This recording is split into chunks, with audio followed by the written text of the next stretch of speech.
start to shift when it listens. Welcome to another episode of You Don't Find That Suspicious. If I was to tell you that the Charlie Kirk assassination was worth it so that we had the Second Amendment to protect our other God-given rights, what would you say? Charleston White made some very strong statements in an interview with Tasha K on her YouTube channel.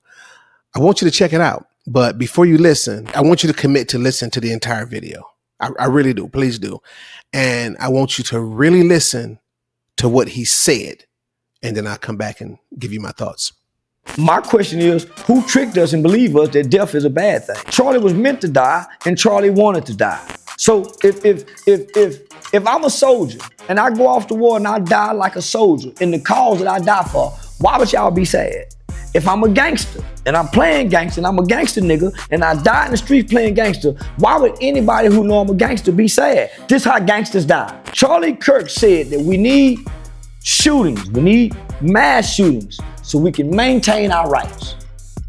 He said we need things like this to happen so we can keep our gun rights and keep our rights. This happens so we can keep our rights. But I think it's worth it. I think it's worth to have a cost of, unfortunately, some gun deaths every single year so that we can have the Second Amendment to protect our other God-given rights. He prophetically spoke that.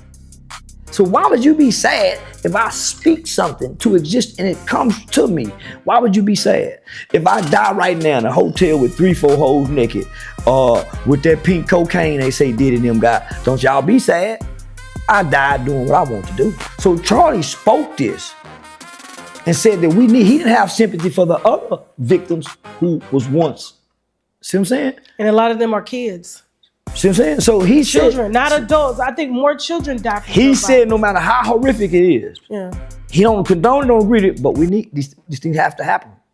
And it happened to him. So let me ask you now, was your answer the same as it was when I asked it in the beginning as it is now? And if not, why? I find it kind of odd that we'll let certain people say certain things to us and we just eat it up because of who they are and or the influence that they have on our lives or on our thought patterns. That's crazy to me. Under no circumstances would I ever believe that your life or your child's life is worth my Second Amendment rights. I can't, because it was by the way of the gun. I just can't buy into that. And I know that people are going to get on here and say, no, you idiot. That's not what he meant. He meant. I can only go by what I heard him say with his mouth. That's how I determine what and his body language. That's how I determine what he meant. And if you look at him, when he said it with his whole chest. He meant what he said, and he said what he meant. Now, was he wrong for it? I don't know. That's not my judgment if he was wrong for saying that. Maybe he said it because that's how he felt. That's how it go, right? I don't know. I really don't know. You know what I'm saying? But I do know this. It is not, this is my opinion. It is not my right or my duty to determine if somebody else's life or even my own life was worth anything. And for somebody to say that right after the Nashville school shooting, when kids were murdered in a school, and you say that, that don't